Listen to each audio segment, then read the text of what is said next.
అర్జున్ ప్రసాద్ బాధగా కోపంగా సోఫాలో కూర్చొని ఉండగా భానుమతి ఇలా అంటూ ఉంటుంది, నేను ముందే చెప్పాను కదా ఇంద్ర ఈ పెళ్ళికి రాడని అని. భానుమతి అంటూ ఉండగా ఏమీ మాట్లాడకుండా సైలెంట్గా ఉండిపోతాడు అర్జున్ ప్రసాద్. టెన్షన్ పడుతూ ఉంటారు అహల్య గౌతమ్. అప్పుడే బుజ్జిగాడు వచ్చి తాతయ్య తాతయ్య ఇంద్ర మామయ్య వచ్చాడు అని చెప్పగానే సంతోషంగా గెంతులేస్తూ అర్జున్ ప్రసాద్ సుభద్ర ఇద్దరు పరిగెడుతూ ఉంటారు. వెనకాలే అహల్య గౌతమ్ కూడా ఫాలో అవుతారు. వెనకాల నుండి ఒక యూనిఫామ్లో ఉన్న వ్యక్తిని చూసి ఇంద్ర అనుకొని వెళ్ళి భుజం మీద చెయ్యి వేసి వెనక్కి తిప్పుతాడు అర్జున్.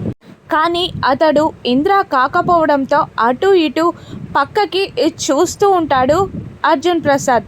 నా పేరు అశోక్ కుమార్ అని ఆ ఆర్మీ ఆఫీసర్ చెప్తుండగా మా ఇంద్ర రాలేదా అని అర్జున్ అడుగుతుంటాడు. ఇంద్ర రావడం ఏంటండి, ఇంద్ర లేడు కదా, ఇంద్ర చనిపోయాడు కదా అని అశోక్ కుమార్ చెప్పేస్తాడు. దాంతో కుప్పకూలిపోతాడు అర్జున్ ప్రసాద్.